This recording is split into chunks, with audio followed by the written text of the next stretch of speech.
बिस्मिल्लाहिर्रहमानिर्रहीम। आज हम एमसीक्यूज़ नंबर कौन सा है, हम एमसीक्यूज़ नंबर 6 है, वो आज हम सॉल्व करेंगे। यानी 6 से लेकर 10 तक या 11 तक हम इसको सॉल्व करेंगे। तो सबसे पहले एमसीक्यू जो है वो ये है, ये इस वीडियो में कि दी नंबर ऑफ इलेक्ट्रॉन यानी इलेक्ट्रॉन्स की तादाद, number of electrons in one coulomb in one coulomb charge is equal to यानी इस क्वेश्चन का मतलब ये है कि एक कूलम में कितने चार्ज होंगे, चार्ज ऑफ इलेक्ट्रॉन, एक कूलम चार्ज में कितने नंबर ऑफ इलेक्ट्रॉन होंगे। अगर वन कूलम चार्ज है किसी बड़ी पर, मैं सपोज करता हूँ एक कोई बड़ी है, इस पर वन बड़ी ए है, इस पर चार्ज कितना है, वन कूलम है, तो नंबर ऑफ इलेक्ट्रॉन इसमें कितने होंगे। तो नंबर ऑफ इलेक्ट्रॉन हमें रिक्वायर्ड है। तो मैं आपको फॉर्मूला भी बता देता हूँ।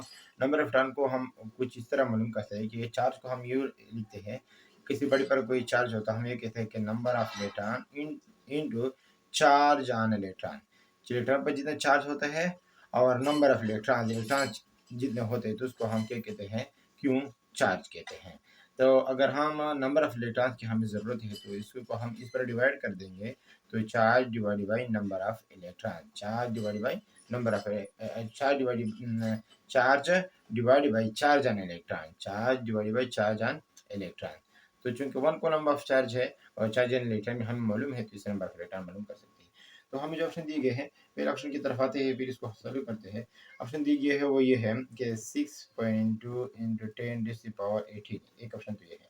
बी ऑप्शन हमारे पास है 1.6 इंटू 10⁻19, और सी ऑप्शन है क्या है 6.2 इंटू 10⁻21, ये है। तो एक डी ऑप्शन बी लिख लेते हैं कि 1.6 इंटू 10⁻22। तो इसमें करेक्ट ऑप्शन आपके पास क्या होना चाहिए। तो हमें मालूम है कि चार्ज का फॉर्मूला ये है कि number of electron into charge on electrons, ठीक है। तो चार्ज ऑन इलेक्ट्रॉन तो हर किसी को पता है कि 1.6 इंटू 10⁻19, ये तो इतना है। लेकिन चार्ज कितना है, चार्ज हमें पहले से गिवन है कि वन कूलम ऑफ चार्ज है, यानी हमें चार्ज तो दिया गया है, हमें क्या चीज़ दिया गया है, चार्ज भी गिवन है, चार्ज गिवन है, ठीक है। और इसके साथ चार्ज ऑन इलेक्ट्रॉन, इलेक्ट्रॉन पर जितना चार्ज है वो भी हमें क्या है, चार्ज भी में हमें गिवन है, वो वन कूलम है।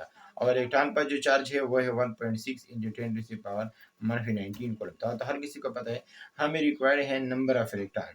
तो नंबर ऑफ इलेक्ट्रॉन तो हम इसे मालूम कर सकते हैं कि एन इज इक्वल टू, इस फार्मूला के तहत क्यू डिवाइडेड बाई ई।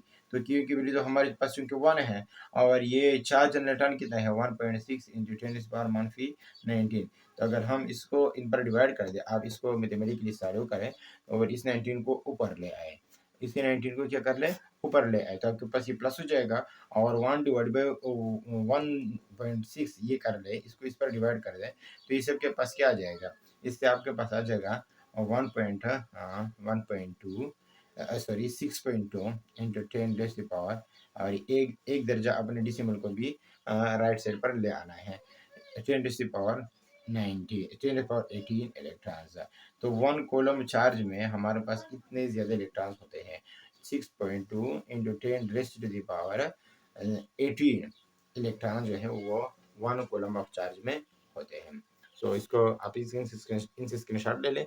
मैं इस वीडियो को स्टॉप कर देता हूँ, मिटा देता हूँ, ये जो हम लिखी है इसको मिटा देता हूँ, और नेक्स्ट वीडियो इस पर बनाएंगे। सो एमसीक्यू नंबर 7 है हमारे पास, वो ये है कि चार्ज ऑन इलेक्ट्रॉन, यानी इलेक्ट्रॉन पर जो चार्ज है, the charge on electron was determined by, ये किसने डिटरमाइन करता है। ये तो हमें पता है कि इलेक्ट्रॉन पर चार्ज इतना है, लेकिन ये सबसे पहले किसने कैलकुलेट किया था, ये डिटरमाइन किया था कि चार्ज पर इलेक्ट्रॉन इतना है। चार्ज की बात नहीं हो रही कि इलेक्ट्रॉन पर कितना चार्ज है, इसकी बात नहीं है। तो हमें मालूम है कि 1.6 इंटू 10⁻19 कूलम, ये तो हर किसी को मालूम है। लेकिन अब ज़रूरी बात यह है कि इस चार्ज को किसने मालूम किया था, किसने डिटरमाइन किया था कि चार्ज इतना है। तो इसके लिए ऑप्शन मैं आपको दे देता हूँ, आप देख लें। ऑप्शन हमारे पास क्या है? नंबर 1 एम्पेयर ने, एक साइंटिस्ट है, इसने इसको डिस्कवर किया था या डिटरमाइन किया था। नंबर 2 मैक्सवेल ने जिसको मैक्सवेल ने डिटरमाइन किया था। नंबर सी मिलिकान, ठीक है, मिलिकान ने इसको डिटरमाइन किया था। नंबर डी बोहर ले लेता हूँ, ठीक है, तो मैं बोहर ले लेता हूँ, तो बोहर। तो इसमें कौन सा वाला ऑप्शन सही होगा? तो इसमें जो सही ऑप्शन है वो ये है कि मिलिकान जो है इसने चार्ज ऑन इलेक्ट्रॉन को डिटरमाइन किया था। तो इसका आप स्क्रीनशॉट ले लें और मैं इसको मिटा देता हूँ। अब हमारे पास 8 नंबर एमसीक्यूज है, वो ये है कि मैं पहले मैंने ये जो शुरू के है सिंपल से कंप्रेस की तरफ आ रहा हूँ। एन इंसुलेटिंग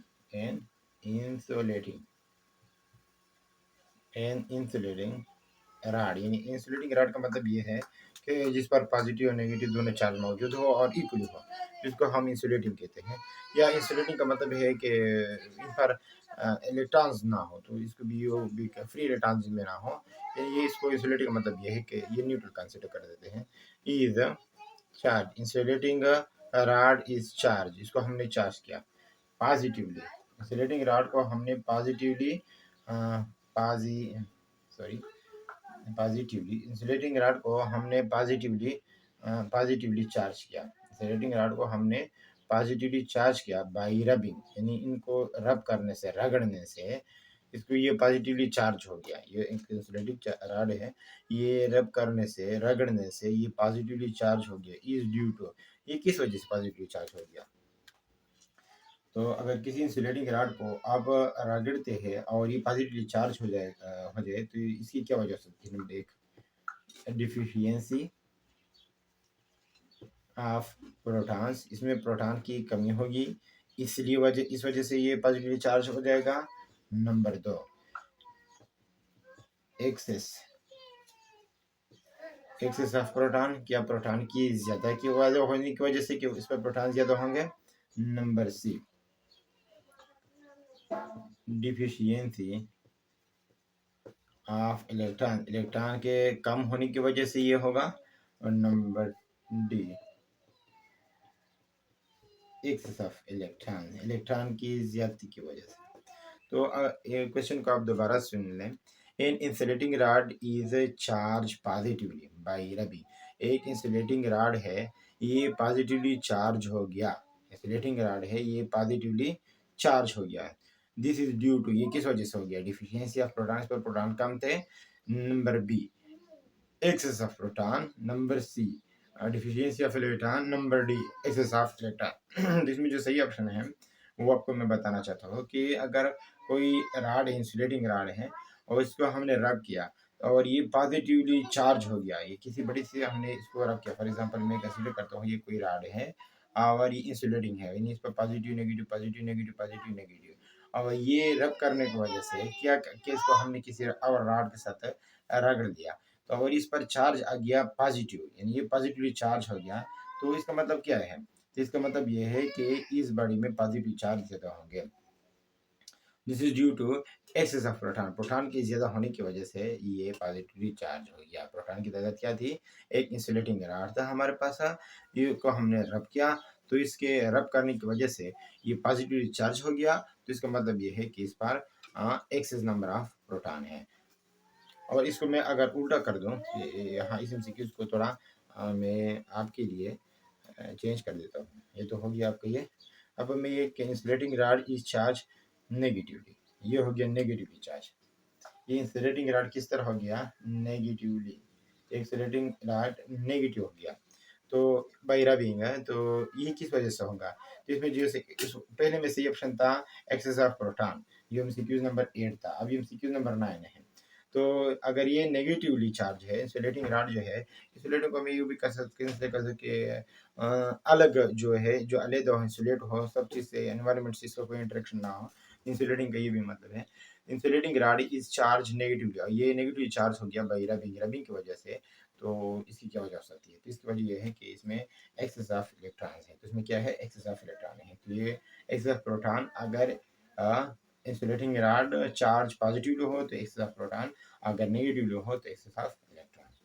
जिससे इसको आप एक क्या कर ले, अपने साथ नोट कर ले, मैं इनको मिटा देता हूँ।